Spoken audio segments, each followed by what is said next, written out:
ያመለጠ እድል ከፊያሜታ አምሃ።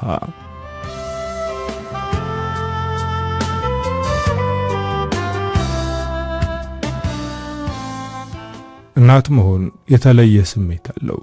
ቤዛ እርጉዝ መሆኗን ስታውቅ በደስታ ብዛት የምትይዘው የምትጨብጠው ጠፋባት። ልቧ በደስታ ብዛት በፍጥነት እየመታ ነው። ይህንን አስደሳች ዜና ለብሩክ እስከምትነግረው ቸኩላለች። እሱም እንደሷ ደስተኛ እንደሚሆን እርግጠኛ ናት። ግን ለሱ ከመናገሯ በፊት ለልብ ጓደኛዋ ለህይወት ልትነግራት ትፈልጋለች። ከህይወት ጋር ተዳብለው አንድ ቤት ውስጥ ነው የሚኖሩት። ሁለቱም ነርሶች ናቸው። የሚሰሩት በፈረቃ ነው። ህይወት በሌሊት ፈረቃ ስለነበረች በእርግጠኝነት ተኝታን የሚሆነው ደውዬ ከምረብሻት በአካል ሂጄ ይህንን አስደሳች ዜና ልንገራት ብላ ወደ ቤት ሄደች። ቤዛ በዚህ ሰዓት ከስራ ወጥታ አታውቅም። ዛሬ ግን ደስታዋን ለማክበር ስትል ፍቃድ ወስዳለች።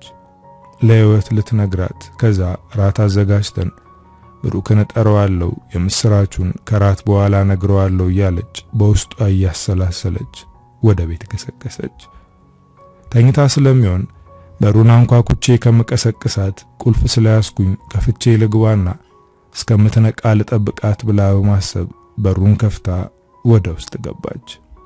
ቤዛ ወደ ቤት ስትገባ ያልጠበቀችው አስደንጋጭ ነገር ገጠማት።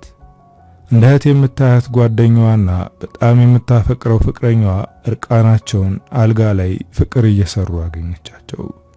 በድንጋጤ ደርቃ ቆማለች። እነሱም ደንግጠዋል። ቤዝ አለ ብሩክ ድንጋጤ በሰበረው አንደበት። ህይወትም በዝምታ አንገቷን አቀርቅራለች። ቤዛ ምንም ሳትናገር ከቤት ወጣች። ማናቸውም አልተከተሏትም። ቀጥታ እዛው አካባቢ ወዳለ ካፌ ሄደች። ገብታ ቁጭ አለች። ያየችውን ነገር ማመን ከብዷታል። ጓደኛዬ እንዴት በኔ ላይ እንደዚህ አይነት ነገር ታደርጋለች? እሱስ ቢሆን እንደሚያፈቅረኝ ነግረኝ ነበር እኮ እያለች ትብሰለሰላለች። ውስጧ ባዶ ሆኗል። የምትደበቅበት ቤተሰብ የላትም። ቤተሰቦቼ የምትላቸው እነዚህ ሁለት ሰዎች ነበሩ። አሁን እነሱ ሲሰብሯት የምትሄድበት ጠፋባት። ወዲያው ስልኳ ጠራ። የደወለው ብሩክ ነው። አለማንሳት አልቻለችም። አንስታ ከኔ ምን ቀረ ብላ ጠየቀችው። እሱም መነጋገር አለብን አላት። አሁን ይበልጥ ፈራች። ያለችበትን ነገረችው። ብሩክ ችግርን አይቶ የማያውቅና መዝናናት የሚወድ ወንድ ነው። ቤተሰቦቹ ሀብታም ናቸው። በዛ ላይ ቤተሰቦቹ ብዙ ናቸው። እህት ወንድሞች አሉት። እንደ አንድ ቤተሰብ ሰብሰብ ብለው ትልቅ ቤት ውስጥ ነው የሚኖሩት። ቤተሰቡ ብዙ ስለሆነ ከ3 በላይ የቤት ሰራተኞች አሉ። እህቶቹ የየራሳቸው ቢዝነስ አላቸው። ወንድሞቹም እንደዛው። ከአንደኛው ታላቅ ወንድሙ ውጪ አባቱን ጨምሮ እህት ወንድሞቹ የየራሳቸውን ስራ ነው የሚሰሩት። እሱ ግን ከመዝናናት በቀር ስራ መስራት አይፈልግም። ብሩክ ቤዛ ወዳለችበት ካፌ መጣ። በሐዘን ፊቷ ከስሏል። አይኖቿ ቀልተዋል። ፊት ለፊቷ ቁጭ አለ።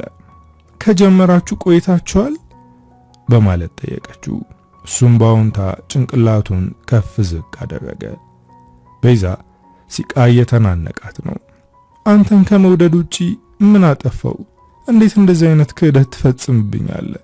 ለዛውም ከልብ ጓደኛዬ ጋር አለች። በጣም እንደማፈቅርሽ ታውቂያለሽ፣ ግን አንቺ ለኔ ጊዜ የለሽም። የወደፊቱ እንጂ ያውኑ ምንም አይመስልሽም። ተጋብተን ስለምንኖረው ህይወት ብቻ ነው የሚያስጨንቅሽ። ደስ የሚል የፍቅር ጊዜ ማሳለፍ አልቻልንም። እኛ እኮ ገና ወጣቶች ነን። በዚህ እድሜያችን ደስ የሚል ነገር ካላሳለፍን ካሁኑ ተጨንቀን ምን ልንሆን ነው? አንቺ ጋር የማስታውሰው የፍቅር ትውስታ አነስተኛ ነው። ከኔ ጋር አብራ የምታብድ ሴት ፈልጋለሁ። ዛሬ ለመኖር እንጂ ለነገ የምትጨነቅ ሴት አልፈልግም። ከጓደኛሽ ጋር የሰራሁት ነገር ስተት እንደሆነ አውቃለሁ።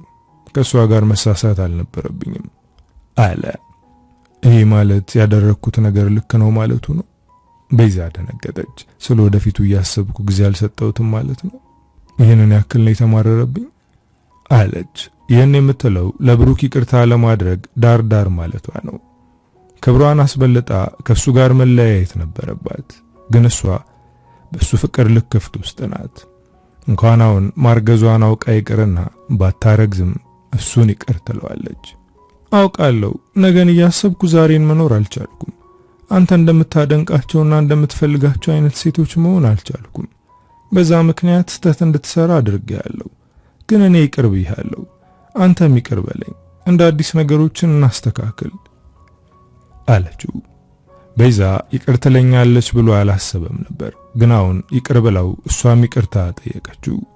ብሩክ በንቀት ነበር የተመለከታት። ይቺ ሴት ቀይ መስመር የምትለው ነገር የላትም።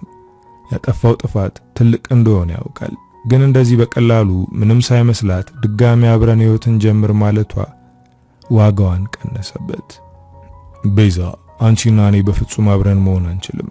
አንቺ ምንም አይነት መስመርና ገደብ የለሽም። ምን እንደሚጎዳሽና እንደሚጠቅምሽ አታቂም። ሁሉንም ነገር ትቀበያለሽ አላት። ግን እኮ ይሄ ለመለያየታችን ምክንያት ሊሆን አይችልም። ማስተካከል እችላለሁ። እባክህ መለያየት የሚለውን ሐሳብ ከአእምሮህ አውጣው አለችው። የጎዳት እሱ ነው። አሁን የምትለምነው እሷ ናት። ከዚህ በኋላ የኔና ያንቺ ግንኙነት አብቅቶለታል፣ መልካሙን ሁሉ እመኝልሻለሁ በማለት በተቀመጠችበት ትቷት ሄደ።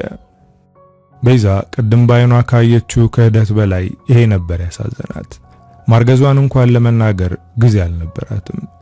እኔ እኮ በጣም ነው የምወደው፣ እሱም እንደሚወደኝ አይኖቹ ይናገራሉ፣ እንዲህ በቀላሉ ጥሎኝ የማይሄድም ብላ ተነስታ ተከተለችው። ወደ መኪናው እየገባ ደረሰችበት። ብሩኬ እባክህ አትሂድ፣ እንነጋገር አለችው። እሱም መነጽሩን አድርጎ መኪናውን እያስነሳ በቃ ጨርሰናል አላት። መነጽሩን ያደረገው አይኖቹ ውስጥ የሚታየውን ፍቅር እንዳታይበት ነበር። አሁን ልጅ ሊኖረን ነው፣ እርጉዝ ነኝ፣ እባክህ ልጃችንን አብረን እናሳድግ አለችው።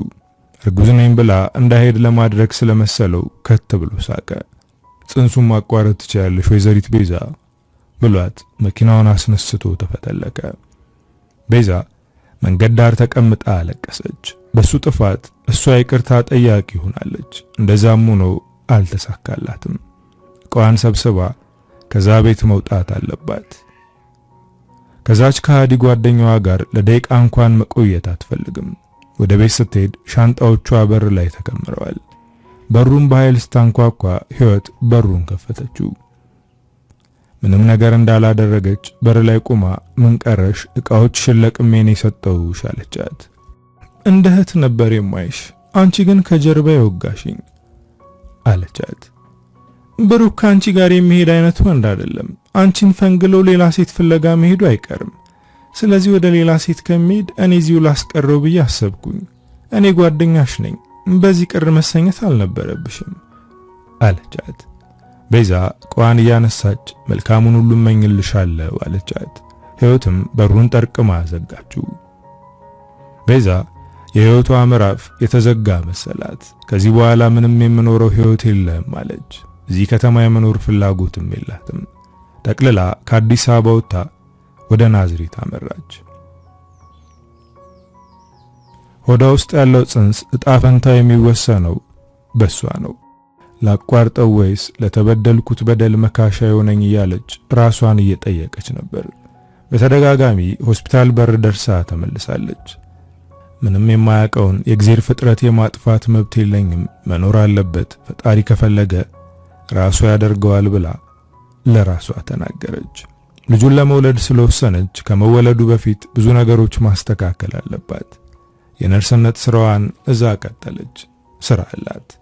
ለስራዋ ቅርብ የሆነና ለሷ ምቹ የሆነ ቤትም ተከራይታለች። ቤዛ ምንም ነገር ማስታወስ ስለማትፈልግ ራሷን በስራ ትወጥራለች።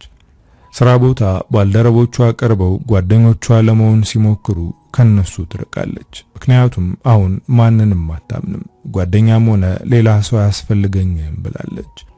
እነሱ ግን ሊቀርቧት ይሞክራሉ። ሁሉንም ስትመለከታቸው ህይወትን መስለው ነበር የሚታዩት። ነገር ግን ከመካከላቸው ሐረግ የምትባል ሴት አለች። ይቺ ሴት ከነሱ ለየት ያለች ናት። ከነሱ ጋር ትስቃለች፣ ትጫወታለች። ነገር ግን ከነሱ ጋር ብዙ ጊዜዋን አታሳልፍም።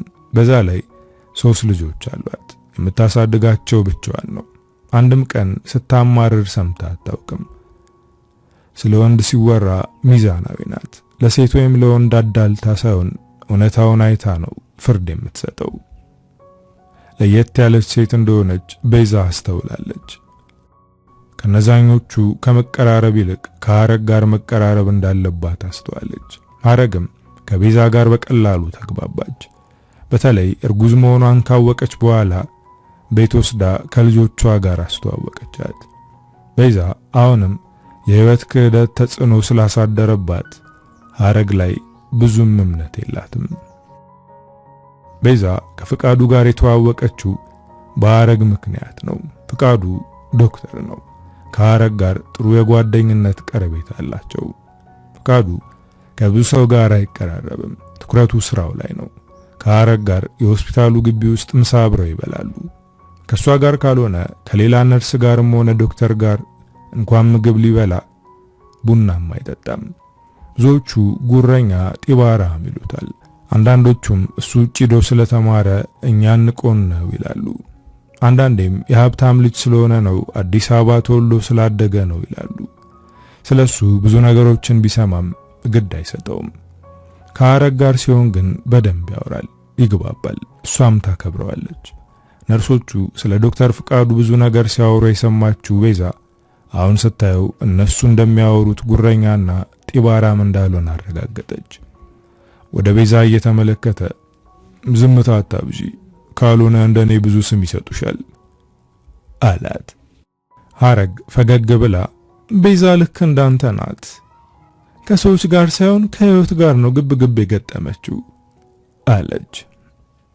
እና እዚህ የመጣችው ከምትወዳቸው ሰዎች ለመራቅ ነው ብሎ ጠየቀ። ሐረግ ዝም በማለት ቤዛ እንድታወራ እድሉን ሰጠቻት። ያንተን አላውቅም፣ እኔ ግን ክህደት ከፈጸሙብኝ ሰዎች ርቄ ሌላ አዲስ እስትንፋስ ወደዚች ዓለም ለመቀላቀል እየታገልኩ ነው አለችው። ፍቃዱ የቤዛ ንግግር ቶሎ ነበር የገባው። ዝቅ ብሎ ሆዷን ተመለከተ። መርጉዝ ነሽ ብሎ ጠየቃት። እሷም ባውንታ ጭንቅላቷን ከፍ ዝቅ አደረገች። የምትኖሪለት ምክንያት አለሽ፣ በጣም እድለኛ ሴት ነሽ። ለማንኛውም ስለተዋወቁሽ ደስ ብሎኛል በማለት ተነስቶ ወደ ስራው ተመለሰ። ሐረግ ፍቃዱ ሲሄድ ጀርባውን እየተመለከተች እንደዚህ አይነት ወሬ ሲነሳ ይረበሻል፣ ምክንያቱም ፍቅረኛው ለሱ ምንም ሳታሳውቅ ጽንስ አቋርጣ ነበር፣ በዛ ላይ ከስራ ባልደረባዋ ጋር ስትማግጥ ያዛቸው አለቻት። ቤዛ ይህንን ስሜት ታውቀዋለች። ክህደት ምን ያክል እንደሚሰብር ለማወቅ ቀላል ነው። ሐረግ ስለ ፍቃዱ ማውራቷን ቀጠለች። የፍቃዱ ቤተሰቦች ሀብታምና ብዙ ናቸው፣ ግን ለሱ ያን ያክል ግድ አይሰጣቸውም። ከእናቱ ውጪ ሌሎችን ቤተሰቦቹን አይወዳቸውም። ከነሱ ጋር መቀላቀል አይፈልግም፣ ግን እናቱ ስለምትጫነው ግዴታ ከነሱ ጋር ይቀላቀላል። እህት ወንድሞቹ እርስ በርሳቸው ይደጋገፋሉ። እሱን ግን እንደ ቤተሰብ አያዩትም። እነሱ ጥሩ ገቢ ስላላቸው እሱ ከነሱ ጋር ሲቀላቀል ዝቅ አድርገው ነው የሚያዩት። ፍቃዱ በጣም የተጎዳና ብቸኝነት የሚሰማው ሰው ነው አለቻት። ቤዛ ፍቃዱን በደንብ ሳታቀው አዘነችለት። ከሐረግና ከፍቃዱ ጋር በደንብ ተቀራርባለች። ጽንሱም እየገፋ ነው። እርግዝናዋ ሲገፋ ሁሉም ነገር ይከብዳት ጀመረ። በዚህ ወቅት የሚያግዟት ፍቃዱና ሐረግ ናቸው። በተለይ ፍቃዱ ሁልጊዜም ከጎኗ ይሆናል። ቤቷ ድረስ እየሄደ ብቸኝነቷንም ይጋራታል። እሱ ቤት ሲመጣ እሷ ምግብ አትሰራም፣ እሱ ነው ሰርቶ የሚያበላት። ለየት ያልክ ወንድ ነህ፣ ጥሩ ባልና መልካም አባት እንደምትሆን እርግጠኛ ነኝ አለችው። ፍቃዱ በፈገግታ ተመለከታት። ይገርምሻል፣ የድሮ ፍቅረኛዬ ቀሽም እንደምሆን ነበር የምትነግረኝ። ለአባትነት ገና ብዙ ይቀራል ትለኛለች አላት። ፍቃዱ ተንከባካቢና በጣም አሳቢ ወንድ ነው። እንዴት ማስደሰትና ሰውን እንዴት መርዳት እንዳለበት ጠንቅቆ የሚያውቅ ሰው ነው። በዛ ላይ መቀለድ ከጀመረ ጥርስ አያስከድንም። ፍቅረኛ የኔን ያክል እንኳን አላወቀችም ማለት ነው። ብታውቅ ካንተ ውጪ ሌላው እንዳይታያትም ነበር አለችው። ፍቃዱ እንደዚህ ተብሎ አያውቅም። ቤተሰቦቹ ሁልጊዜም የማይረባና ደካማ እንደሆነ እንዲሁም ነጋዴ መሆን እየቻለ የቀለም ትምህርት ተምሮ ዶክተር በመሆኑ እንዳፈሩበት ሲነግሩት ኖረዋል። ፍቅረኛውም አባትና ባል መሆን እንደማይችል እንዲሁም ያንተ ህይወትና ትዳር ስራ እንጂ ማንም ሴት ካንተ ጋር መሆን አትፈልግም ስትለው ኖራለች። አሁን ቤዛ ስታደንቀው የተለየ ስሜት ተሰማው። ከሷ ጋር ሲሆን ብቸኝነቱ ይጠፋል፣ ሙሉ የሆነ ይመስለዋል። የሚሰማው ዋጋ ቢስነት ይጠፋል። ቀስ በቀስ ከሷ ፍቅር እየያዘው ነው፣ ግን ደግሞ ስሜቱን ገልጦ መናገር ይፈራል። የሚያደርጋቸው ነገሮች ከሷ ፍቅር እንደያዘው የሚያሳዩ ናቸው። ይህንን ነገር ሐረግ አይታለች። ቤዛ በሌለችበት ቡና እየጠጡ እያለ ጉዳዩን አነሳችበት። ቤዛ ለየት ያለች ሴት ናት አይደል አለችው። ፍቃዱ በረጅሙ ተንፍሶ አዎ ቤዛ ለየት ያለች ሴት ናት። ሰላማዊና ደስተኛ ለመሆን ከሷ ጋር መሆን ብቻ በቂ ነው። በዛ ላይ የወደፊት ህይወት ተስፋ ማላሚ ናት አለ። ይህንን እየተናገረ ያለ ሐረግ ድንገተኛ ንግግር ተናገረች። ስለዚህ ቤዛን ወዳሃታል ማለት ነው አለችው። እሱም ሳያስበው ድንገተኛ መልስ መለሰላት። አዎ በጣም ወድጃታለሁ አለ ፍቃዱ። ይህንን ነገር ከተናገረ በኋላ ነበር የተናገረውን ነገር ማስተዋል የቻለው። ንግግሬን በሌላ አትዩ። ማንም ሰው ለቤዛ ቅርብ ከሆነ እሷን የማይወድበት ምክንያት የለም አለ። ፍቄ እኔ እኮ ሐረግ ነኝ። የሚሰማህን ነገር መደበቅ አይጠበቅብህም። አይንህን አይቼ ይረዳሃለሁ አለችው። ከዛ በኋላ ነበር የሚሰማውን ስሜት የነገራት። ቤዛን ወድጃታለሁ፣ ግን እንድታቅብኝ አልፈልግም አለ። ቤዛ በፍቅረኛዋና በልብ ጓደኛዋ ምክንያት ሰው በቀላሉ አታምንም። በዛ ላይ አሁን ስለ ፍቅር የምታስብበት ሰዓት አይደለም። አሁን ትኩረቷ ልጇ ላይ ብቻ ነው አለ። ሐረግ ግን በዚህ አልተስማማችም። ቤዛ እንደውም በዚህ ሰዓት ሰው ያስፈልጋታል። የሚወዳትና የሚንከባከባት ሰው ከጎኗ እንዲኖር ፍላጎት አላት። ጠንካራ ሴት ናት። የወደፊት ህይወትን እንደምታበጀው እርግጠኛ ነኝ። ምክንያቱም እሷ አሁንን እየኖረች ለነገ መሰረት የምጥል ሴት ናት አለችው። ፍቃዱ ተጨነቀ። ምክንያቱም ይህንን ነገር እንዴት እንደሚነግራት የሚያውቀው ነገር የለም። እውነትሽን ነው። ከሷ ጋር ስሆን ነገይን ማየት ያጓጓኛል። ተስፋ ትሰጠኛለች። ግን እኔን ባትፈልገኝስ? እሷ የምትወደው አይነት ወንድ ባልሆንስ? የቀድሞ ፍቅረኛዋ ምን አይነት ወንድ እንደሆነ እንኳን አላውቅም በማለት ጭንቀቱን ለሐረግ አጋራት። የቀድሞ ፍቅረኛዋን ማወቅ አይጠበቅብህም። ምክንያቱም አሁን ላይ ቤዛ ያንን ሰው እንደ ሰይጣን ነው የምታየው። አንተን ደግሞ በተደጋጋሚ ጥሩ ባልና መልካም አባት መሆን የምትችል ሰው ነህ ብላለች። ስለዚህ ከሱ የተሻልክ እንደሆንክ እየነገረች ነው አለችው። ስለዚህ ንገራት ነው የምትይኝ ብሎ ከሐረግ ማረጋገጫ ጠየቀ። እሷም እርግጠኛ ሆና ንገራት፣ በዚህ ሰዓት ሁለታችሁ የምትፈላለጉበት ሰዓት ነው። የሐረግን ምክር ሰምቶ ቤዛን ለማናገር ወሰነ። ቤት ራት እንድትመጣ ጋበዛት። እሷም እንደወትሮ መስሏት ምንም ሳትዘጋጅ ነበር ሄደችው። እሱ ግን ለየት ያለ ራት ነበር ያዘጋጀው። ሁኔታው ስለተለወጠባት ግራ ገብቷታል። ከራት በኋላ ነበር ሐሳቡን ያጋራት። አሁን የምነግርሽን ነገር እባክሽ እንደ ንቀትም እንደ ክፋትም ወይም እንደ መጥፎ ነገር እንዳታይብኝ፣ የሚሰማኝን ነገር ልነግርሽ ነው አላት። እሷም እያዳመጠችው ነበር። ከአንቺ ጋር ስሆን ለየት ያለ ስሜት እየተሰማኝ ነው። ከራሴ ጋር ብዙ ታገልኩ፣ ግን ልቤ ስለፈቀደሽ ራሴን መግታት አልቻልኩም። እናም በጣም ወድጄሻለሁ። በዚህ ልክ የወደድኩት ሰው የለም። እናም ሚስቴ እንድትሆኝ ይፈልጋለሁ፣ ማለትም ፈቃደኛ ከሆንሽ ብሎ ጠየቃት። ቤዛ ከመደንገጧ የተነሳ ሆዷ ውስጥ ያለው ጽንስ ተንቀሳቀሰ። ፍቄ በጣም የማከብር ሰው ነህ፣ ግን አሁን ላይ ልቤን ለፍቅር መክፈት አልችልም። በዛ ላይ እኔ በቅርቡ እናት ሆናለሁ። የምወልደው ልጅ ያንተ ሳይሆን የሌላ ሰው ነው። የሰው ልጅ ማሳደግ ከባድ ነገር ነው። አንድ ቀን ልጄ ይሰለቻል፣ ያኔ እኔ ማስጠላሃለሁ። ሌላ የገረመኝ ነገር አንተ ብዙ ነገር ዘለ ትዳር ላይ ደርሰሃል። ከትዳር በፊት ፍቅረኛ ነውን ተብሎ ይጠየቃል እኮ አለችው። እሱም በዝምታ ሲያዳምጣት ከቆየ በኋላ መለሰላት። በፍቅረኝነት የሚያሳልፉ ሰዎች በደንብ ያልተዋወቁ ሰዎች ናቸው። የፍቅረኝነት ጊዜ እርስ በርስ ከመተዋወቅ የዘለለ ምንም ፋይዳ የለውም። ልጅሽ ልጄ ነው። ይሄ ቃሌ ነው፣ አንድም ቀን ፊቴን አላከፋበትም ብሎ ነገራት። እሷ ግን ይህንን ነገር በቀላሉ ልትቀበለው አልቻለችም። ለራቱ በጣም አመሰግናለሁ ማለት ወደ ቤቷ ለመሄድ ተዘጋጀች። ቤዛ ይህንን እንደ ግዴታ እንዳታዩ ማስቢበትና አሳውቂኝ፣ የማይሆን ከሆነ ጓደኝነታችን ይቀጥላል፣ ከሆነ ደግሞ ቤተሰብ እንሆናለን ብሎ ሸኛት። ቤዛ ከፍቃዱ ቤት ከወጣች ሰዓት ጀምሮ የምታስበው ስለተናገረው ነገር ነበር። ፍቃዱ ወዲያው ለሐረግ ደወለላት። መናገሬ ስህተት ነበር፣ በቃ ከዚህ በኋላ እንደበፊቱ አትሆንም፣ ከኔ ለመራቅ ትሞክራለች። ሐረግ ፍቃዱን ተረጋጋ አለችው። ቤዛ ይህንን ይጠይቀኛል ብላ ስላልጠበቀች ደንግጣለች። ቤት ገብታ ስታስብ ነበር። በነጋታው ስራ ቦታ ስትሄድ ፍቃዱን በሙሉ አይኗ ማየት አልቻለችም። ለምን እንደፈራች ምንም የምታውቀው ነገር የለም። እሱም በጣም እንደተጨነቀ ያስታውቃል። ሐረግ ቤዛን አናገረቻት። ባንቺና በፍቃዱ መካከል የተፈጠረ ነገር አለ እንዴ? ምንም እንዳላወቀ ሰው ሆና ጠየቀቻት። ቤዛ ውስጧ ያለውን ነገር መተንፈስ ስላለባት ተናገረች። ፍቃዱ የጋብቻ ጥያቄ አቀረበልኝ። ያልጠበቅኩት ነገር ስለነበር ድንጋጤው እስካሁን አልለቀቀኝም። ሐረግ በዝምታ ተኩራ ተመለከተቻት። እባክሽ ዝም አትበይኝ፣ የሆነ ነገር በይ፣ ካልሆነ ይሄ ድንጋጤ አይለቀኝም። ሐረግ የምታስበውን ተናገረች። ለልጅሽ እንደ ፍቃዱ አይነት አባት ያስፈልገዋል። በዛ ላይ ፍቃዱ አንቺን የሚጎዳሽ አይነት ሰው አይደለም። እንደሚወድሽ እርግጠኛ ነኝ አለቻት።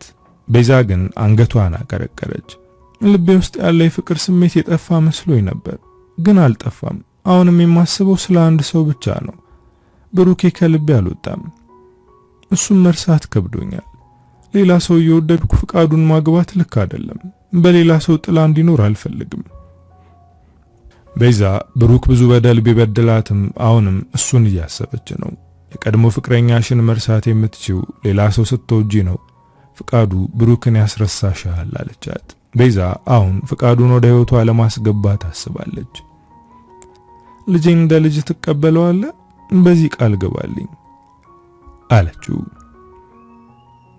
ቤዛ ባትለውም አስቀድሞ ለልጇ አባት እንደሚሆን ቃል ገብቶለታል። ልጅሽ የኔም የመጀመሪያ ልጄ ነው፣ አንቺም ልጅሽም ቤተሰቦቼ ናችሁ። ቤዛ አሁንም ብሩክን እያሰበች ቢሆንም ከፍቃዱ ጋር ለመጋባት ፍቃደኛ ሆናለች። ግን ደግሞ ግልጹን ነግረዋለች። አሁን ላይ ካንተ ፍቅር አልያዘኝም፣ ምናልባት ወደፊት በመላመድ ፍቅር ይመጣ ይሆናል አለችው። እሱም በዚህ ፍቃደኛ ነው። እቺ ሴት ነገ የድሮ ፍቅረኛዋ መጥቶ እንሂድ ቢላት ተከትላ እንደምትሄድ እርግጠኛ ነው። ግን ደግሞ እሱን ማሰብ አይፈልግም። ሰው እንዳለው ሳይሆን ፈጣሪ ያለው ነው የሚሆነው። ነገ ይጨነቅበት ብሎ ተስማምቷል። ሐረግ ቤት ውስጥ የራት ፕሮግራም አዘጋጅታ እንዲፈራረሙ አደረገች። ቤዛ የኔ የምትለው ሰው የላትም። ያደገችው ማደጎ ቤት ነው። ስለዚህ እዚህ ፕሮግራም ላይ ከጎኗ የሚሆን ዘመድ የላትም። ፍቃዱ ደግሞ በጣም ቤተሰቦች አሉት፣ ግን እነሱ እንዲገኙ አልፈለገም። እንኳን ሊጋብዛቸው ይቅርና አሁን ወስዶ ሲያስተዋውቃቸው እሷን የማይረባ ነገር ተናግረው እንዳያስቀይሟት ፈርቷል። የሚወለደው ልጁ እንደሆነ ነው የሚናገረው። አለመሆኑን ካወቁ ከቤዛ ጋር ለማለያየት የሚችሉትን ሁሉ ያደርጋሉ። አሁን ፍቃዱና ቤዛ ባልና ሚስት ሆነዋል። አብረው እየኖሩ ነው፣ ግን አልጋ ላይ ይተው ነው የሚተኙት። እንደ ባልና ሚስት ራቁት መታየት ቀርቶ አንድ ክፍል አይተኙም። ይህንን የሚያደርገው ያለ ፍላጎቷ ምንም ግፊት ላለማሳደር ነው። በዛ ላይ ከሷ ፍላጎት እስከሚመጣና እሱን ከልቧ እስከምትወደው በትዕግስት እንደሚጠብቅ ለራሱ ቃል ገብቷል። ቤዛም ከሱ ጋር መተኛትም ሆነ መነካካት አትፈልግም። የሚኖሩት ልክ እንደ ደባል ነው። ቤዛ ይሄ ነገር እያሳቀቃት ነው። እሱ ይወዳታል፣ እሷ ደግሞ እንዲቀርባት አትፈልግም። ግን በጣም ይንከባከባታል። እሷን ደስተኛ ለማድረግ የሚችለውን ያደርጋል። ፍቄ አሁንም የሚነግርህ ነገር ቢኖር ከኔ ጋር መቀጠል ካልፈለክ እኔ ቅር አይለኝም። ልጄን ብቻዬን ማሳደግ እችላለሁ አለችው። በጭራሽ አይሆንም። አንቺን በጣም ፈልግሻለሁ። አሁን አብረሽኝ ስላለሽ ደስተኛ ነኝ። በቅርቡ ደግሞ ልጃችን ይወለዳል። ከወለድሽ በኋላ ወደ አዲስ አበባ ሄደን ከቤተሰቦቼ ጋር አስተዋውቅሻለሁ። ግን ከመሄዳችን በፊት ከእናቴ ጋር በስልክ አገናኛችኋለሁ።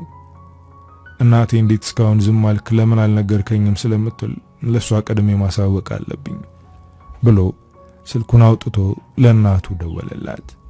ከእናቱ ጋር ሰላምታ ከተለዋወጡ በኋላ እማዬ ከሆነ ሰው ጋር ላስተዋውቅሽ ሲላት ገብቷታል። ልጄ ፍቅረኛህ ናት አለችው። እሱም ጉሮሮውን ጠራርጎ በኩራት ሚስቴ ናት፣ በቅርቡ ደግሞ የልጄ እናት ትሆናለች አለ። ያኔ እናቱ እልልታዋን አቀለጠችው። እማዬ ለማንም እንዳትናገሪ፣ በቅርቡ ይዣት መጥቼ ለሁሉም አስተዋውቃችኋለሁ ብሎ ስልኩን ለቤዛ ሰጣት። ቤዛ ተረጋግታ ነበር ያናገረቻት። ልጄ በጣም የዋህና መልካም ወንድ ነው፣ አደራ ሰጥቼሻለሁ። ከዚህ በኋላ እኔ አንድ ነገር ብሆን አንቺ እንደናት ትሆኛለሽ አለቻት። ቤዛ ይህንን ኃላፊነት መቀበል በጣም ከባድ እንደሆነ እየተሰማት ነው። እሺ ማዘር አታስቢ፣ ለፍቃዱ ነው ያለውለት አለቻት። ጥሩ ንግግር ነበር፣ ግን የፍቃዱ እናት አንድ ነገር ቅር አላት። ማዘር ሳይሆን እማዬ በይኝ፣ ከዚህ በኋላ እኮ እናትሽ ነኝ አለቻት። ሁለቱ ሴቶች እንደዚህ በቀላሉ መግባባታቸው ፍቃዱን ደስ አሰኝቶታል። ከቤዛ ጋር ተነጋግረው ሲጨርሱ ስልኩን ተቀብሎ ማውራት ጀመረ። እናቱም ስለ ቤዛ መጠየቅ ጀመረች። ቤተሰቦቿ የት ነው የሚኖሩት? ስራቸው ምንድነው? የሀብት መጠናቸው ከኛ ጋር ይመጣጠናል ወይስ እንዴት ነው በማለት በጥያቄ ወጠረችው። ደግነቱ ስልኩ ስፒከር ላይ ስላልሆነ ነው እንጂ ቤዛ ብትሰማ ቅር ይላት ነበር። ፍቃዱ የእናቱን ጥያቄ ችላ ብሎ እማዬ ቤዛን ሳስተዋውቅሽ የበለጠ ትወጃታለሽ፣ ግን ይዣት እስከመመጣ ለአባዬም ሆነ ለእህትና ለወንድሞቼ እንዳትነግሪያቸው ብሎ አስጠነቀቃት። ስልኩን ከዘጋ በኋላ ስለ እናቱ ለቤዛ እየነገራት ነበር። ከእናቱ ጋር ያለው ቁርኝት የተለየ ነው። እማዬ ሁሉ ነገሬ ናት፣ ሁልጊዜም ለኔ ትከላከልልኛለች፣ እናቴን እወዳታለሁ አላት። ፍቃዱ ጠንካራና መደበቂያ የማይፈልግ እንደ ብረት ግድግዳ ጠንካራ የሆነና ቀዝቃዛ ስሜት ያለው አይነት ወንድ እንጂ እናቱ ጸጉሩን እየዳበሰች አይዞ የምትለው እንዲሁም ከሰው ጋር ሲጋጭ ሩጦ ወደ እናቱ የሚሄድ አይነት ሰው አይመስልም። ቤዛና ፍቃዱ ባልና ሚስቱ ነው ህይወታቸውን ቀጠሉ። ልጁ ተወለደ። ለልጁ ስም ያወጣለትም ፍቃዱ ነው። አሜን ብሎ ስም አወጣለት። ፈጣሪ ትልቅ በረከት ሰጥቶኛል፣ እኔም አሜን ብያለሁ አለ። ቤዛም ስም በማውጣቱ አልደበራትም። የአባት ስም ሲጠየቅ ቤዛ ቀድማ ፍቃዱ አለች። የፍቃዱ ፊት በደስታ ፈካ። ይህንን ትላለች ብሎ አልጠበቀም። ምክንያቱም የአሜንን ወላጅ አባት በጣም ተወዷለች። አሜን ፍቃዱ ተብሎ የልደት ካርዱ ላይ ተመዘገበ። ዶክተሯ ሕፃኑን ስታሳቅፈው ፍቃዱ የደስታ ሲቃ ተናነቀው። እንኳን ወደ ቤተሰቦች በሰላም ተቀላቀልክ አሜን ፍቃዱ አለው። የፍቃዱን የደስታ እንባ ያዩት ቤዛና ሐረግ አብረው ታለቀሱ። የፍቃዱ እንባ የውሸት ሳይሆን የእውነት የደስታ እንባ ነው። ቤዛንና ልጇን ተንከባከባቸው። ቤተሰቦቹ ጋር ሳትተዋወቅ 2 ዓመት አለፈ። የፍቃዱ እናት መጥቼ የልጅ ሌው ብትልም እሱ ግን ፍቃደኛ ስላልሆነ መምጣት አልቻለችም። ከቤዛ ጋር በስልክ ያወራሉ። ቤዛ ብሩክን ለመርሳት እየታገለች ነው። ፍቃዱን ለመውደድም ልቧን ከፍታለች፣ ግን አልሳካ ብሏታል። ፍቃዱ ወደ አዲስ አበባ የሥራ ዝውውር አደረገ። ቤዛ አዲስ አበባ ተመልሳ መሄድ ባትፈልግም ለሱ ስትል መሄድ እንዳለባት አሰበች። አሁን ለራሴ ብቻ ሳይሆን ለልጄና ለባሌ ስል መጠንከር አለብኝ፣ ሁልጊዜም ከጎኔ እንደሚሆን በእርግጠኝነት አውቃለሁ አለች። ፍቃዱ ቤዛና ልጇን ይዞ ወደ አዲስ አበባ ገባ። ለብቻቸው የሚኖሩ መስሏት ነበር፣ ግን እሱ ቤተሰቦቹ ጋር አብረው እንደሚኖሩ ነገራት። ቤዛ በዚህ ውሳኔው ቅር ተሰኝታለች።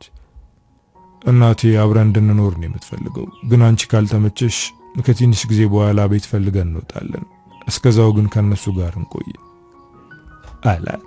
ቤዛም ልጇን ይዛ ፍቃዱን ተከትላ ሄደች። እናቱ ዝግጅት አዘጋጅታ ሁሉንም ቤተሰብ ሰብስባ ነበር የጠበቀቻቸው። ቤዛ በፍቃዱ ቤተሰቦች ቤት በጣም ተገርማለች። ግቢውና ቤቱ በጣም ሰፊና ቅንጡ ነው። ቤተሰቦቹ ሰብሰብ ብለው ነበር የተቀበሉት። ግን ከመካከላቸው አንድ የምታውቀው ሰው አለ። በድንጋጤ አፈጠጠችበት። እሱም ደንግጦ አፍጥጦባታል። ይሄ ሰውዬ ብሩክ ነው። በሹክሹክታ ለራሷ እዚህ ደግሞ ምን እያደረገ ነው አለች። እሱም እንደሷ በሹክሹክታ እዚህ ምን ልትሰራ መጣች ነበር ያለው። የፍቃዱ እናት ሁለቱንም በደስታ አቀፈቻቸው። አባቱና ሌሎቹ ግን ቀለል አድርገው ነበር ሰላም ያሉት። ፍቃዱን እንደ ቤተሰባቸው አያዩትም። አሁንም በእናታቸው ምክንያት ነው ተሰብስበው አቀባበል ያደረጉለት። ብሩክ የፍቃዱ ታናሽ ወንድም ነው። ብሩክ የፍቃዱ ታናሽ ወንድም መሆኑን ስታውቅ ውስጧ ተረበሸ። በጣም ስለደነገጠች ድንብርብር ብላለች። ብሩክ አልፈልግሽም ያላት ሴት የወንድሙ ሚስቱና ቤቱ ድረስ በመምጣቷ ደንግጧል። ፍቃዱ የቤዛን እጅ ይዞ ሚስቴና የልጄ እናት ናት ብሎ በልበ ሙሉነት ለቤተሰቦቹ ሲያስተዋውቃት ብሩክ ያልጠበቀው ስሜት ውስጡን አናወጠው። ይቺ ሴት ወንድሜን ያገኘችው በአጋጣሚ ነው ወይስ እኔን ለመበቀል ነው በማለት ከራሱ ጋር ያወራል። ሁለቱም በድንጋጤ ውስጥ ነው እንደ አዲስ ተዋወቁ። ፍቃዱ ቤተሰቦች አንዳንድ ጥያቄዎችን መጠየቅ ጀመሩ። አባትየው ስለ ቤተሰቦቿ ጠየቃት። እሷም በፍጥነት ነበር የመለሰችለት። እኔ ቤተሰብ የለኝም፣ ማደጎ ቤት ነው ያደግኩት አለች። ሁሉም ተመለከቷት። ይሄ ለብሩክ አዲስ አይደለም። ስለዚህ ታላቁና ምሁር ነኝ የሚለው ወንድሜ ዘሯ የማይታወቅ ሰው ነው ያገባው አለ። በንግግሩ ሁሉም ገላመጡት። የፍቃዱ አባት ልጅ አንድ ነገር ላናገር ብሎ ወደ ሌላኛው ክፍል ይዞት ገባ። ልጄ ይህቺ ሴት የማን ልጅ እንደሆነች ሳይታወቅ ነው ያገባት። በዛ ላይ ስለሷ አላጣራንም። ካንተ በፊት የነበረው ህይወቷን አናውቅም አለው። አባዬ የቤዛ በፊት ህይወት አያስጨንቀኝም። ይህቺ ሴት ህይወቴን አሳምራልኛለች። በጣም ወዳታለሁ አለው። ቤዛ ከብሩክ ጋር ተፋጣለች። የሚናገረው ነገር በሙሉ እሷን የሚያጣጥል ነው። እሷን ብትሆን አፏን ዘግታ አልተቀመጠችም። አንዳንድ ከባድ ቃላቶችን ጣል ታደርጋለች። ፍቃዱና አባቱ ተነጋግረው ተመለሱ። ከአባቱ ጋር የተነጋገረው ነገር ጥሩ እንዳልሆነ ከፊቱ ያስታውቃል። በአጠቃላይ ከናቱ በቀር ሌሎቹ ቤዛን ወደ ቤተሰባቸው በመቀላቀላቸው ደስተኛ አይደሉም። ቤዛ ልጁን ይዛ ከቤት በመውጣት ግቢ ውስጥ ዞር ዞር እያለች ነው። ግቢው በጣም ሰፊና በሚያምሩ አበቦች የተዋበ ነው። አሁን ይሄ አያስደንቃትም። አሁን ያስጨነቃት ያለው ብሩክና ፍቃዱ ወንድማማቾች መሆናቸው ነው። ብሩክ ከቤት ወጥቶ ወደሷ ሄደ። ቤዛ ስታየው ከሱ ጋር ምንም ነገር መነጋገር ስላልፈለገች ለመሄድ ስትራመድ አስቆማት። አሁን ወደ ቤት ባትገቢ የተሻለ ነው። ምክንያቱም ቤተሰቦቼ ወንድሜን በመውቀስ ተጠምደዋል።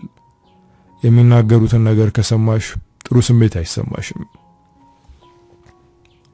አላት። እሷም ወደ ብሩክ ዞር ብላ ፍቃዱ ከዚህ ቤተሰብ መካከል መሆኑ ይገርመኛል። እሱ እኮ ከናንተ የተሻለ ነው፣ በተለይ ደግሞ አንተ አለችው። ብሩክ በንዴት የደም ስሩ ተገታተረ። በእርግጠኝነት ፍቃዱ ድንገት ስላረገሽበት እንጂ ያገባሽ ዞር ብሎ ማያይሽም ነበር።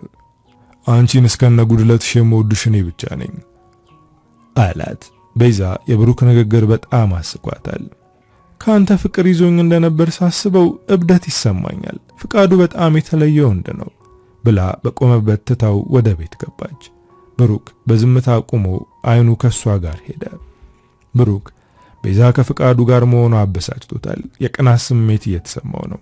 ቤዛም ወደ ቤት ብትገባም እነ ፍቃዱን አልተቀላቀለችም። ወደ ተዘጋጀላቸው ክፍል ገባች። ከብሩክ ጋር እንደዚህ መነጋገሯ በጣም አስጨንቋት ነበር። በጥልቀት ተነፈሰች። ልቧ ግን በፍጥነት መምታቱን አላቆመም። አሁንም ብሩክ እንደምትወደው ነው ልቧ እየነገራት ያለው። አይኗ እንባ ቋጥሯል። ደረቷን ይዛ ራሷን ለማረጋጋት እየሞከረች እያለ ፍቃዱ በሩን ከፍቶ ሲገባ ደነገጠች። ሁኔታዋን ሲያይ ወደሷ ተጠግቶ ምን ሆነሽ ነው? አይኖችሽ እኮ እንባ አቅርረዋል በማለት ጠየቃት። እሷም የተናነቃትን እንባ ወደ ውስጥ እየመለሰች ደና መሆኗን ነገረችው። እሱ ግን ደና ለመሆኗን በደንብ አውቋል። ቤተሰቦች ያስከፉሻል፣ በቃ ነገውኑ ከዚህ ቤት እንወጣለን አላት። እሷ ግን ፍቃዱን ማስጨነቅ አልፈለገችም። ቤተሰቦች ምንም አላደረጉኝም። ትንሽ ስለደከመኝ ሰውነቴ ይዝሏል። ትንሽ ከተኛው ደና ሆናለሁ አሜንን አንተ አጫውተው እኔ ልተኛ አለችው። እሱም አሜንን ይዞት ወጣ። ቤዛ ግን አልተኛችም። አፏን በትራስ አፍና ስቅስቅ ብላ እያለቀሰች ነበር። ልጇ አሁን ከወላጅ አባቱ ጋር አንድ ጣሪያ ስር ነው። ልጇ አሁን ከወላጅ አባቱ ጋር አንድ ጣሪያ ስር ነው ያለው። ግን አባዬ እያለ የሚጠራው አጎቱን ነው። በጣም ጨንቋታል። ልቧ በብሩክ አልቆረጠም። አሁንም ስታየው መጠጋት እንዲሁም ጠረኑ ሲሸታት ልቧ በፍጥነት ይመታል። ግን ደግሞ ፍቃዱንም ታስበዋለች። ለፍቃዱ ፍቅር ባይኖራትም ስለሚንከባከባትና ጉድለቷን ሸፍኖ ሞልቶ እሷን ለማስደሰት ስለሚጥር በጣም ትወደዋለች፣ ታከብረዋለችም። ግራ ገብቷታል። በጣምም ተጨንቃለች። ይሄ ጉዳይ በምን እንደሚቋጭ አታውቅም። ብሩክ በቤዛ መመለስና ቤተሰቡን መቀላቀሉ አበሳጭቶታል። ግን እንደዛም ሆኖ አሁንም ሲያያት መጀመሪያ እንደተዋወቁ የነበረው አይነት ስሜት እየተሰማው ነው። ከቤት ወጣ። የሄደው አዲስ ወደ ያዛት ፍቅረኛው ቤት ነበር። ከቤዛ ጓደኛ ከህይወት ጋር ከተለያዩ ቆይተዋል። ህይወት ከብሩክ ጋር ትዳር መስርቼ ይኖራል የሚል ሐሳብ ነበራት፣ ግን አልተሳካም። እሱንም ጓደኛዋንም አጣች፣ ግን ተስፋ አልቆረጠችም። ትደውላለች። ያለበት ቦታ ድረስ እየሄደች ትረብሸዋለች። እሱ ከዛ በኋላ ሴቶችን ቀይሯል። አሁን የያዛት ቃል ትባላለች። በፍቅሩ አብዳለች። እሱም የሚያፈቅራት መስሎት ነበር። ግን አሁን ቤዛን ድጋሚ ካያት በኋላ ከቤዛ በኋላ ያሉ ሴቶች ቤዛን ለመርሳት ሽፋን እንጂ እውነተኛ ፍቅር ይዞት እንዳልሆነ ተረዳ። ቃል በጣም ናፍቋት ስለነበር እቅፉ ውስጥ ገብታ በጣም ናፍቀኝ ነበር እንኳን መጣ አለችው። አሁን ወደ ቃል የመጣው ስለ ቤዛ ላለማሰብ ነበር። ግን ከጭንቅላቱ አልወጣ ብላለች። ከሷ ጋር ቁጭ ብሎ ከራሱ ጋር እየታገለ ያለ ህይወት ደወለች። ቃል የሚደወለውን ስልክ ስታይ በመሰልቸት ተነፈሰች። ከዚህ ሴት ጋር ያለህን ነገር መቼ እንደምትቋጨው አላውቅም አለች። እሱም ስልኩን ሳያነሳ ዘጋው። ከህይወት ጋር ጨርሻለሁ አላት። እሷ ግን አልተዋጠላትም። ህይወት መልሳ ደወለችለት። ብሩክ ስልኩን አነሳው። ምን ፈልገሽ ነው? ለምንድን ነው የምትረብሽኝ? ብሎ በብስጭት ተናገራት። ቤዛ የወንድም ሚስት እንደሆነች ሰማው በማለት ተሳለቀችበት። ብሩክ ለዚህ ንግግሯ ምንም ሳይመልስ ስልኩን ዘጋው። ቤዛም ራሷን አረጋግታ ከፍቃዱ ቤተሰቦች ጋር ለመግባባት እየሞከረች ነው። ፍቃዱ ግን አንድ ነገር እያሰበ ነው። ቤዛ እዚህ ፍቃደኛ አይደለችም። ስለዚህ እነሱን ላሳምንና ከዚህ ቤት ይዣት ልውጣ እያለ ነው። መጀመሪያ እናቱን አማከራት። ቤዛ እንድትጨነቅና እንድትከፋ አልፈልግም፣ ስለዚህ የራሳችን ቤት ገዝተን እንገባለን አለ። እናቱ ግን አይሆንም አለች። ቤዛ እንዳትከፋ እኔ እከላከልላታለሁ፣ ሁልጊዜም ከጎኗ ሆናለሁ። እባክህ ልጄ ከኔ ርቀህ አትኑር አለችው። እዚህ ቤት እንኳን ለቤዛ ለሱም እንደማይመች ያውቃል። በቃላት ይሰብሯታል ብሎ ፈርቷል። እናቱም እንዳይሄዱ እየተማጸነችው ነው። እሱ ግን ለቤዛ ስል ማድረግ አለብኝ ብሎ ቆርጧል። ቤት ለመፈለግ ከቤት ሲወጣ የፍቃዱ እናት ወደ ቤዛ ሄደች። ከልጄ ጋር በአንድ ጣሪያ ስር መኖር የጀመርኩት ከዓመታት በኋላ ነው። ከኔ ርቆ ሲናፍቀኝ ኖሯል። አሁንም ትቶኝ እንደሄድ አልፈልግም። እባክሽ እዚህ እንድትኖሩ አሳምኙ። እኔ ሁልጊዜም ከጎናችሁ ሆናለሁ። አንቺንም እንዲከፋሽ አላደርግም አለቻት። ቤዛ ከዚህ ቤት መውጣታቸው ለሷ በጣም አሪፍ ነው። ከብሩክም ትርቃለች። ግን የፍቃዱ እናት አሳዘነቻት። ልጇ ትቷት እንዳይሄድ እየተማጸነች ነው። እኔ ለማሳመን እሞክራለሁ፣ ግን ደግሞ ከዚህ ቤት ወጣ ማለት ቤተሰቦቹን ይርቃል ማለት አይደለም። በተለይ ደግሞ አንቺ እናቱን አለቻት። እናትየዋ ግን ልጇ ከዚህ ቤት እንዲወጣ አልፈለገችም። ቤዛ እንድታሳምነው ለመነቻት። ቤዛም ፍቃዱ ሲመጣ ቤት መፈለግ እንደሌለበትና እዚህ ከቤተሰቦቹ ጋር መኖር እንደምትፈልግ ነገረችው። እርግጠኛ ነሽ ብሎ በተደጋጋሚ ጠየቃት። እሷም እርግጠኛ ነኝ አለችው። አብረው እንደ ቤተሰብ መኖራቸውን ቀጠሉ። ነገር ግን ብሩክና ቤዛ ብቻቸውን በተገናኙ ቁጥር ትልቅ ጸብ ይጣላሉ። ብሩክ ድጋሚ ፍቅር ውስጥ ገባ። እሷ ደግሞ ያለየለት የተዘበራረቀ ስሜት ነው የሚሰማት። ነገሩ እየባሰ ሄደ። ፍቃዱ ቤት ውስጥ ከሌለ ብሩክ ማንም ሳያየው ወደ ቤዛ ክፍል ይገባል። በሩን ከወደ ውስጥ ቆልፎ ቤዛን ለማሳመን ይሞክራል። ትልቅ ጥፋት አጥፍቻለሁ፣ ነገር ግን አሁንም አፈቅርሻለሁ። እባክሽ ይቅርታ አድርጊልኝ እና ጥፋቴን ልካስ አለ። ቤዛ በጣም ተበሳጨች። አሁን እኮ ባለ ትዳር ነኝ። በዛ ላይ ያገባሁት ወንድምህን ነው። እንዴት እንደዚህ አይነት የማይረባ ነገር ትናገራለህ? ስለኔ እንኳን ባትጨነቅ ስለ ወንድምህ አታስብም? አለችው። ብሩክ በጣም አዘነ። እና ከዚህ በኋላ እኔና ያንቺ ታሪክ ተቋረጠ ማለት ነው? ሁለታችንም እየተዋደድን ልንለያየ ነው አላት። ከዚህ በላይ ከብሩክ ጋር መነጋገር አልፈለገችም። ምክንያቱም ስሜቷን ለመቆጣጠር እየታገለች ነው። ትንሽ ከቆየ ዘላ ከንፈሩ ላይ ትከመራለች። ይሄ እንዳይሆን ቀድማ ከክፍሏ እንዲወጣ ነገረችው። እሱ ግን አሁንም እንደሚወዳት ደጋግሞ እየነገራት ነው።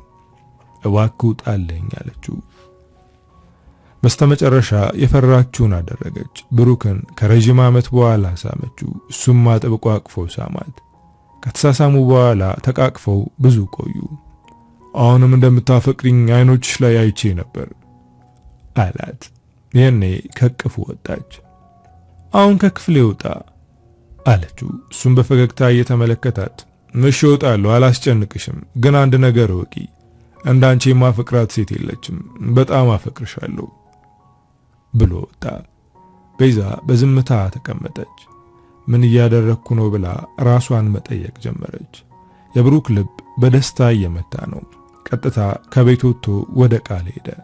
የሄደው ከቃል ጋር ጊዜ ለማሳለፍ ሳይሆን ቃልን ለመሰናበት ነው። ከዚህ በኋላ አብረን መቀጠል አንችልም፣ ከሌላ ሰው ፍቅር ይዞኛል አላት። እውነቱን ነበር የተናገረው። የቤዛ ፍቅር ድጋሚ አገርሽቶበታል። ቃል በጣም አዘነች። እሱም ለቃል አዘነላት። የብዙ ሴቶችን ልብ እንደሰበረ አሁን ገና ነው ያስተዋለው። የስልኩን መስመር ቀየረ። አሁን አዲስ ሰው ለመሆን እየሞከረ ነው። ቤዛ ከልቧ ይቅር ብለው ወደሱ እንድትመለስ የሚችለውን ያደርጋል። ስለ ወንድሙ አያስብም። እሷን በፍቅር ታውሯል። እንደ በፊቱ ስራውን ችላ አይልም። በስርዓቱ እየሰራ ነው። የብሩክ መለወጥ ቤተሰቡን አስገርሟል። ቤዛን ከማስጨነቅ ይልቅ በመንከባከብና ልቧ እንዲለሰልስ በማድረግ ወደሱ ለመሳብ አስቧል። በዛም እየተሳካለት ይመስላል። አንዳንድ ምልክቶችን እያየ ነው። እሷም ልቧ በጣም እየተነፈሰ ነው። በዛ ላይ ፍቃዱ የሚያደርግላት ነገር ከአቅሟ በላይ የሆነ ነው። አንድ ቀን ሁሉም ቤተሰብ ተሰብስቦ ቁርስ እየተበላ በነበረበት ሰዓት አንዲት እንግዳ ወደ ቤታቸው መጣች። ይቺን እንግዳ የሚያውቋት ቤዛና ብሩክ ናቸው። ይቺ እንግዳ ህይወት ናት። ሁለቱም በድንጋጤ ተፋጠጡ። ህይወት የብሩክ እንግዳ መሆኗን ነገረቻቸው። ሁሉም በአክብሮት ሰላም ብለዋት ከነሱ ጋር ቁርስ እንድትበላ ሳህን ቀረበላት። ቤዛን እንዳላወቀ ከሌሎቹ እኩል እንደ አዲስ ነበር የተዋወቀቻት። ቤዛ ከመደንገጧ የተነሳ ልቧ በአፏ ተመንጥቃ ልትወጣ ምንም አልቀራትም። ከብሩክ ጋር የረጅም ጓደኝነት እንዳላቸውና አሁን ስልኳ አልሰራላት ሲል ተጨንቃ ደህንነቱን ልትጠይቅ እንደመጣች ነገረቻቸው።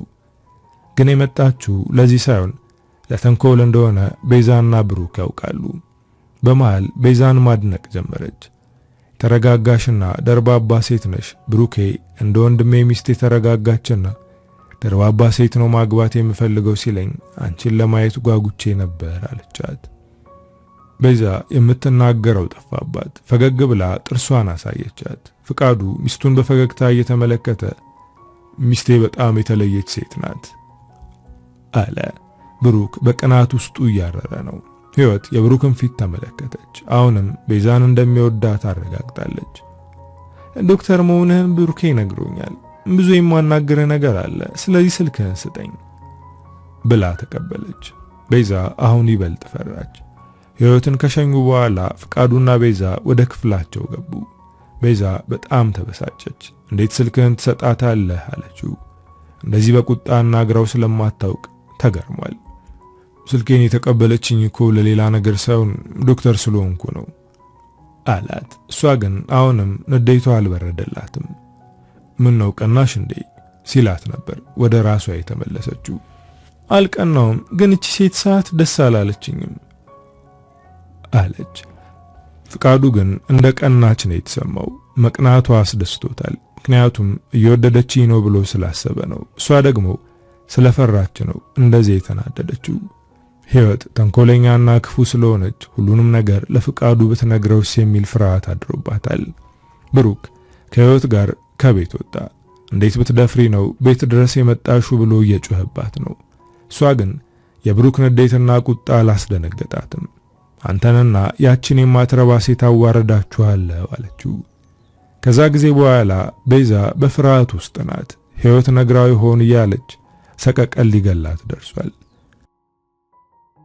አንድ ምሽት ላይ ፍቃዱና ቤዛ አንድ ነገር ሲያወሩ ብሩክ ሰማ። አሜን የፍቃዱ ልጅ እንዳልሆነና ቤዛ አሁን ድረስ ፍቅሩ አልወጣላት ካለው ከቀድሞ ፍቅረኛዋ እንደወለደች አሁን ከፍቃዱ ጋር ባልና ሚስት ከሚለው ስያሜ ውጪ ምንም አይነት ግንኙነት እንደሌላቸው ሰማ። አንድ ክፍል ውስጥ ቢሆንም የሚተኙት ተለያይተው እንደሆነ አይቷል። በድንጋጤ ወደ ክፍሉ ተመለሰ። ከቤዛ ጋር የተለያዩበትን ጊዜ አስታወሰ። ያኔ እርጉዝ ነኝ ብላው ነበር፣ ግን እሱ አላመናትም ነበር እና አሜን የኔ ልጅ ነው እያለ ብቻውን ያወራል። ሌሊቱን ሙሉ እንቅልፍ ባይኑ አልዞረም። ከነጋ በኋላ ነበር እንቅልፍ ያሸለበው። የተነሳውም አርፍዶ ነበር። ቤዛን ለማናገር ወደ ሳሎን ሲወርድ ቤት ውስጥ አልነበረችም። ከፍቃዱ ጋር ወጣለች። ስትመለስ አናግራታለሁ፣ ይህንን ነገር እርግጠኛ መሆን አለብኝ አለ። ፍቃዱ ዛሬ ወደ ስራ የሚገባበት የመጀመሪያ ቀኑ ነው። ወደዚህ ከተዘዋወረ በኋላ ለተወሰነ ጊዜ እረፍት ነበረው። እሱን ጨርሶ ዛሬ ስራ ይጀምራል። ቤዛም አብራው ሄዳለች። ወደ አዲሱ ቢሮ ገባ። ቤዛ በፈገግታ እያየችው ለአንተ በጣም ደስ ብሎኛል አለችው። እሱን በጥልቀት ተንፍሶ በጣም አመሰግናለሁ አብረሽኝ ስለሆንሽና ሁልጊዜም ብርታት ስለምትሆኚ ከልብ አመሰግናለሁ አላት። ከሱ ጋር ቆይታ ወደ ቤት ተመለሰች። ስትመለስ ሕይወት ቤት ውስጥ ናት። ብሩክ በመምጣቷ ተናዷል። ግን እናቱ ስለነበረች ምንም መናገር አልቻለም። ሕይወትና እናቱ እያወሩ ነበር። ቤዛ የሕይወትን መምጣት ስታይ ተናደደች። ሰላም ብላት ተቀመጠች። እናትየዋ ስራ ስለነበራት ሰራተኞቹን ለማየት ወደ ጓዳ ገባች። ይህኔ ነበር ለመጀመሪያ ጊዜ ሶስቱም የተፋጠጡት። አሁንም እዚህ ትሆኛለሽ ብዬ አላሰብኩም ነበር፣ ፍቃዱ አውጥቶ የሚጥልሽ መስሎኝ ነበር አለቻት። ቤዛ ግራ ተጋባች። ስለኔና ስለ ባል አይመለከትሽም አለቻት። ብሩክ ወደ ሕይወት አፍጥጦ ድጋሚ እዚህ ቤት እንዳትመጪ አስጠንቅቄሻል ነበር እንዴ በማለት ተናገራት። ሕይወት ሶፋው ላይ ዘና ብላ እየተቀመጠች ለባልሽ ሁሉንም ነገር ስነግረው አይኖቹን ባቋጥረው ነበር። በጣም አሳዘነኝ። አቅፌ ጸጉሩን እያሻሸው ላባብለው ቃቶኝም ነበር አለች።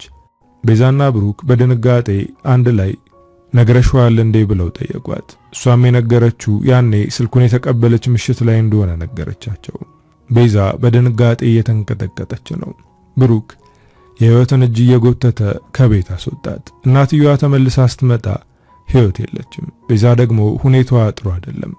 ምን ተፈጥሮ ነው ብላ ጠየቀች። ብሩክ ምንም አልተፈጠረም፣ ሕይወት አስቸኳይ ስራ ተጠርታ ነው ሄደችው አላት። ቤዛና ብሩክ ውጪ በረንዳ ላይ ወጡ። ቤዛ በጣም ተጨንቃለች። እጆቿ እየተንቀጠቀጡ ነው። ፍቃዱ እንደዋሸሁት እያወቀ ዝም አለኝ። አሁንም እኔ እንዳይከፋኝ እየጣረ ነው አለች። ወንድሜ ይህን ነገር ማወቁ ጥሩ ነገር ነው። በጣም አስተዋይ እንደሆነ አውቃለሁ። ምናልባት ሁለታችሁም ልባችሁን ፈትሹና አብራችሁን ይለን ይሆናል።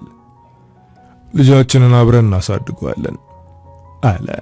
አሜን የሱ ልጅ እንደሆነ ማወቁን ስታውቅ ደነገጠች። ላንተስ ማን ነው ይህንን የነገረህ አለችው። እሱም ተረጋግቶ ከፍቃዱ ጋር ስታወራ ሰምቻታለሁ አላት። ሁለቱም እያወሩ ያለ ፍቃዱ መጣ። እናቱን ስሞ ወደ በረንዳ ወጣ። ሁለቱም በድንጋጤና በፍርሃት እያዩት ነበር። ፍቄ በማለት በሐዘኔታ ተመለከተችው። እሱም ሁለቱንም አፈራርቆ ያየ ወጣ ብለን ሻይ ቡና እያለን እናውራ አላቸው። ቤዛ ስለፈራች አሜንንም ይዘነው እንሂድ አይደል አለች።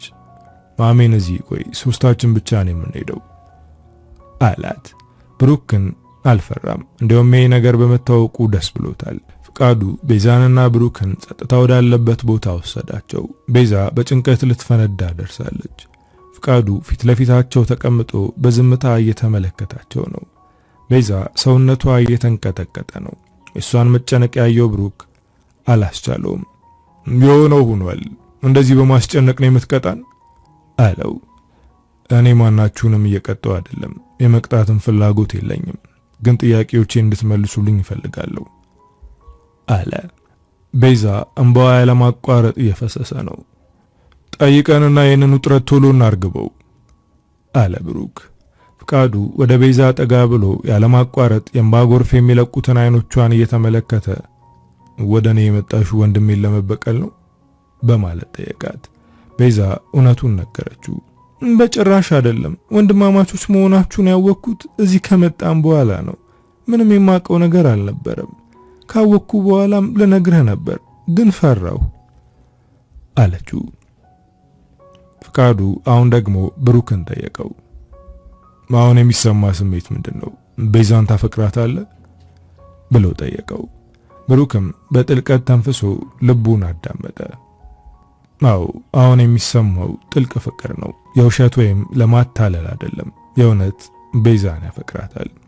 አዎ በጣም አፈቅራታለሁ። ያኔ ትልቅ ጥፋት አጥፍቻለሁ፣ ግን ቤተሰቦቼን ስለፈራው ነበር ቤዛን ለቤተሰብ ማስተዋወቅ አልቻልኩም። ምክንያቱም እንደምታውቀኝ ቤተሰብ ክብራቸውን የማትመጥን ሴት ከሆነች አይፈልጉም። ግን አሁን አንተ እንዳደረከው የማፈቅራትን ሴት በእጄ ይዤ መጋፈጥ ነበረብኝ አለ። ፍቃዱ ወደ ቤዛ ተመለሰ። አንቺ ሳውን የሚሰማኝ ስሜት ምንድነው? ብሩክን ትወጂዋለሽ አላት። ቤዛ ግራ ተጋባች። ሁለቱንም ማፈራርቃ ተመለከተች። ግን ልቧ ወደ ብሩክ ያደላ መሰላት። በዝምታ አንገቷን አቀረቀረች። ፍቃዱ በረጅሙ ተነፈሰ። ቤዛ ግራ ተጋባች። ሁለቱንም ማፈራርቃ ተመለከተች። ግን ልቧ ወደ ብሩክ ያደላ መሰላት። በዝምታ አንገቷን አቀረቀረች። ፍቃዱ በረጅሙ ተነፈሰ። አሁን እጄ ሁሉንም በዝርዝር ለቤተሰቦቻችን አስረዳችኋለሁ። እናንተ ፍቅራችሁን አድሳችሁ መኖር ትችላላችሁ። እኔ ከዚህ ርቄ ሄዳለሁ ብሎ ተነሳ። ቤዛ አብራ ተነሳች። ሲቃ የተናነቃት ፍቄ ያለችው። እሱም እንባውን እንዳታይበት አይኖቹን ከሷ እየደበቀ አታስቢ፣ አልተጎዳውም፣ ከትንሽ ጊዜ በኋላ ቁስሌ ይሽራል፣ ደግሞ ሁለታችሁም ላይ ምንም አይነት ጥላቻ የለብኝም በማለት ሁለቱንም እዛው ትቷቸው ሄደ። ብሩክ ቤዛን አጥብቆ ማቀፍ። በመጨረሻ ሁሉም ነገር ተስተካከለ። ከዚህ በኋላ ልጃችንን አብረን እናሳድጋለን አላት። በዝምታ ተመለከተችው። ግን ለፍቃዱ እንደተናገርከው ነው የምታፈቅረኝ ወይስ ወንድሜ አንተ የነበረን ነገር ስለወሰደብህ አንተ ነው ወይስ እኔን ለመበቀል ነው አለችው። ብሩክ የተናገረውን ነገር አላመነችውም። እሱ ግን ከሷ ጥልቅ ፍቅር ይዞታል። በጣም እንደሚያፈቅራትና ከዚህ በኋላ እንደሚከሳት ነገራት። እኔን በደንብ ታውቀኛለህ። የኔ የምለው ሰው አልነበረኝም። አንተ ግን እጄን ለቀቀኝ። አልፈልግሽም ብለህ ገፋኝ። ያኔ እጄን ይዞ ከወደኩበት ያነሳኝ ወንድም ነው። እንደማላፈቅረው እየነገርኩት አፈቀረኝ። የሚስትነት ማዕረግ ሰጥቶ አስከበረኝ። ግን እኔ ከሱ ጋር አልጋ መጋራት አልፈለኩም። እንደዛም ሆኖ ነፃነቴን አልተጋፋም። አሁንም ለኔ ነው የሚጨነቀው አለችው። ስለ ወንድሙ ስታወራ የቅናት ስሜት ተሰማው። ወንድሜ በጣም መልካም ሰው ነው። ይህንን መልካምነቱንና የተለየ ሰው መሆኑን አልተረዳነውም ነበር። ግን አሁን አንቺ እንዳይና እንድረዳ አድርገሽኛል። ከዚህ በኋላ አንቺንና እሱን እንክሰዋለን አላት። ግን እኮ ካንተ በላይ እሱን አምነዋለሁ። ለልጄም ለኔም እንደ ግድግዳ መደገፊያ የሚሆነን እሱ ነው አለች። ብሩክ ደነገጠ። ከዚህ በኋላ እኔ ያለው ላንቺም ለልጄም የብረት ድጋፍ ሆናችኋለሁ አላት። እሷ ግን አሁን የተዘበራረቀው ስሜቷን አጥርታ ለማዳመጥ እየሞከረች ነው። ፈርተሽ ከሆነ እኔ ያለው እጅሽን ይዝሻለሁ። ከዚህ በኋላ አልለቅሽም። በጣም ነው የማፈቅርሽ አላት። ቤዛ በዝምታ አይኖቿን ጨፈነች። ፍቃዱን አሰበችው። አዎ እሱ የተለየ ሰው ነው። በእሷና በልጇ ሕይወት ውስጥ ፍቃዱ መኖሩ ግዴታ ነው። እሱ ያስፈልጋቸዋል። ለረጅም ጊዜ ብሩክን አሁን ባለበት ሁኔታ ውስጥ ሆኖ ማየት ትመኝ ነበር። ይቅርታ ጠይቆ ከልቡ እንደሚያፈቅራትና ምንም ቢፈጠር ለሷ መስዋዕት እንደሚከፍል እንዲነግራት ትፈልግ ነበር። ከሱ ጋር አብረው ሆነው ልጃቸውን ለማሳደግ የሁልጊዜ ምኞቷ ነበር። ያንን ሁሉ ነገር በሱ ምክንያት አልፋ ግን እሷ ይቅር እንደምትለው እርግጠኛ ነበረች። ፍቃዱ ወደ ቤት እየሄደ መንገድ ላይ ሆኖ ለሁሉም እየደወለ የምነግራችሁ ነገር አለ፣ አሁኑኑ ወደ ቤቱ ነው አላቸው። ቤዛ ከምታፈቅረው ሰው ጋር ደስተኛ እንድትሆን ይፈልጋል። ቤተሰቦቹ በሁለት ወንድማማቾች መካከል ገባሽ ብለው እሷ ላይ ጥላቻ እንዳያሳድሩ የውሸት ታሪክ ፈጥሮ ራሱን ጥፋተኛ አድርጎ ለመናገር ወስኗል። ቤዛን በማጣቱ ልቡ ተሰብሯል። ግን ደግሞ የእሷን ደስታና ፍላጎት ያስቀድማል። ቤት ከመድረሱ በፊት ለሐረግ ደወለላት። ሐረግዬ አልተሳካም። ቤዛ እንድትወደኝና እንድትመርጠኝ ማድረግ አልቻልኩም። እንደውም ነገሮች ተበላሽተዋል አላት። ሐረግ ከልቡ አዘነች። ከወንድሙ ጋር የተያያዘውን ታሪክ ስትሰማ ለሁለቱም አዘነች። ለፍቃዱና ለቤዛ ልቧ ተንሰፈሰፈ። ግን ምንም ማድረግ አትችልም። ፍቃዱ ሁሉንም ነገር ሲጨርስ ከሀገር እንደሚወጣ ወስኗል። ሲገባ ሁሉም ቤተሰብ አልተሰበሰበም ነበር። ሁሉም እስከሚመጡ ወደ ክፍሉ ገብቶ ልብሱን በሻንጣ መሰብሰብ ጀመረ። እናቱ አሜንን አቅፋ ወደሱ ሄደች። ልብሱን በሻንጣ ሲያደርግ ስታየው ደነገጠች። ልጄ የት ልትሄድ ነው? ደግሞ ስለምንድን ነው ሁላችንም እንድንሰበሰብ የፈለግከው? በማለት ጠየቀችው። እማዬ ትንሽ ታገሺ፣ ሁሉም ይምጡና እነግራችኋለሁ አላት። አሜን ያለ እረፍት አባዬ እያለ ይጠራዋል። ፍቃዱ እንባውን ለመቆጣጠር እየሞከረ እማዬ አንቺ ወደ ሳሎን ተመለሺ፣ እኔና አሜን ትንሽ ቆይተን እንመጣለን ብሎ እናቱ እንድትወጣ አደረጋት። አሜን ምን እየተፈጠረ እንደሆነ አያውቅም። ብቻ አሁን ከአባቱ ጋር ስለሆነ ደስ ብሎታል። እንዳያቅፈው እጁን ዘረጋ። ፍቃዱም አሜንን አቀፈው። ልጄ ምንም እንዲከፋ አልፈልግም። ገና ሳትወለድ ጀምሮ ልጅ አድርጌ ተቀብያለሁ። አሁንም አባቴ ነኝ፣ ወደፊትም አባቴ ነኝ። አንተ የመጀመሪያው ልጄ ነህ። በጣም ወዳለሁ አለው። አሜን አባቱ የሚናገረው ነገር አልገባውም። ጨዋታ መስሎት እየሳቀ ነው። ልብሱን አስተካክሎ ሻንጣውን እዛው ትቶ አሜንን አቅፎ ወደ ሳሎን ሄደ። አሁን ሁሉም አሉ። ቤት ውስጥ የሌሉት ብሩክና ቤዛ ብቻ ናቸው። ልጄ ብሩክ ስልኩን አያነሳም፣ የቤዛ ስልክም አይሰራም አለችው። እማዬ እነሱ ባይኖሩም ችግር የለውም፣ ለእናንተ ነግራችኋለሁ በማለት ለመናገር ተዘጋጀ። መጀመሪያ ላይ በጥልቀት ተነፈሰ። አሁን ያዘጋጀውን ውሸት ሊናገር ነው። ከዚህ በኋላ እዚህ ከናንተ ጋር አልኖርም ብሎ ንግግሩን ሲጀምር እናቱ ጣልቃ ገባች። አውቄው ነበር፣ ልጄ ጥሎኝ ልሄድ ነው ብዬ ነግራችሁ ነበር አለች። ፍቃዱ ንግግሩን ቀጠለ። በአሁኑ አልመለስም፣ ከሀገር ውጭ ነው የሚሄደው ሲል እናቱ ራሷን ችላ መቆም አቃታት። ልጄ ከኔ ጋር ሊኖር ነው ብዬ ደስ ብሎኝ ሳያበቃ እስከ መጨረሻው ለመሄድ አስቧል አለች። የፍቃዱ እህት እናቷን በቁጣ ተናገረቻት። እማዬ ራስሽን አትጉጂ፣ ወንድሜ እንደሆነ ከመጀመሪያውም እኛን አይፈልገንም፣ በቃ አንተው ይሂድ አለች። አባቱ ወደሱ ተጠግቶ ልጄ እኛ ቤተሰቦችህ ነን፣ ያለፈው ጥሩ አልነበረም፣ ከኛ ርቀህ ኑረሃል። አሁን ግን ቦታ ይሄ ነው፣ በሚስትህ ጉዳይ አናስጨንቅህም፣ እሷንም እንደ ቤተሰብ ተቀብለናታል አለ። አባዬ መሄድ ግዴታዬ ነው፣ ምክንያቱም ትልቅ ጥፋት አጥፍቻለሁ አለ። ያጠፋውን ጥፋት ስላላወቁ ሁሉም እርስ በርስ ተያዩ። ሊናገር ሲል ቤዛ በፍጥነት ወደ ቤት ገባች። የኔ ፍቅር በማለት ወደሱ ሄዳ እጁን ያዘችው። ፍቃዱ ደነገጠ። የፍቃዱ እህት ቤዛን እየገላመጠች አንቺ ነሽ ከሀገር መውጣት የፈለግሽው? ወንድሜን ከኛ ለማራቅ እየሞከርሽ ነበር፣ ተሳካልሽ አለቻት። ቤዛ ግን አልደነገጠችም። የፍቃዱን እጅ ይዛ አንዴ ብቻውን ላናግረውና ሁላችንም በእርጋታ እንነጋገራለን በማለት ወደ ክፍላቸው ይዛው ገባች። ቤዝ ምን እያደረግሽ ነው ብሎ ጠየቃት። እሷም አንገቱ ላይ ተጠመጠመችበት። ደንግጧል። ልቤን በደንብ አዳመጥኩት። ሁልጊዜም አንተ እንደምትለኝ አይኔን ጨፍኜ ከራሴ ጋር ተነጋገርኩ አለችው። ፍቃዱ ግራ ተጋብቷል። በዛ ላይ በሷም ተስፋ ቆርጧል። እና ከራስሽ ምን ሰማሽ ብሎ ጠየቃት። ፍቅር የያዘሽ ከፍቃዱ ነው፣ እጅሽን እንዲለቅሽ አታድርጊ አለኝ አለችው።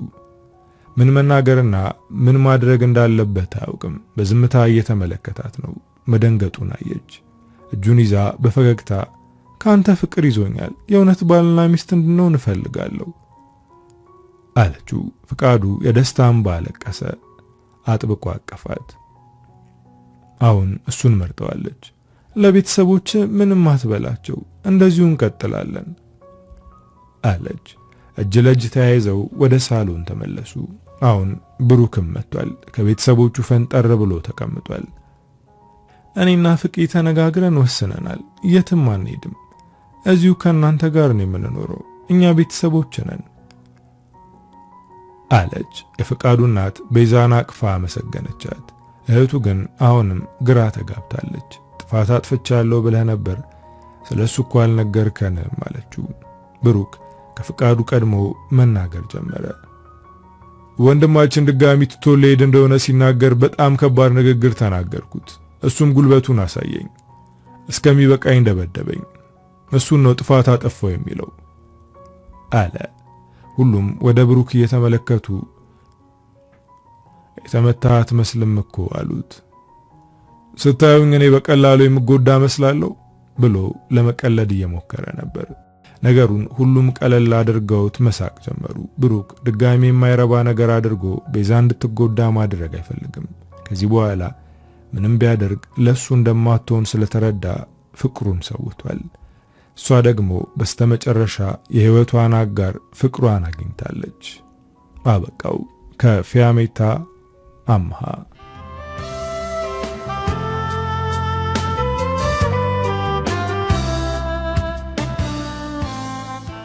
እንግዲህ ዶቼ ለዛሬ ይዤላችሁ የመጣሁት ታሪክ የሰማችሁትን ይመስል ነበር። ታሪኩን እንደወደዳችሁት በርካታ ቁም ነገሮች እንዳገኛችሁበት ተስፋ አደርጋለሁ።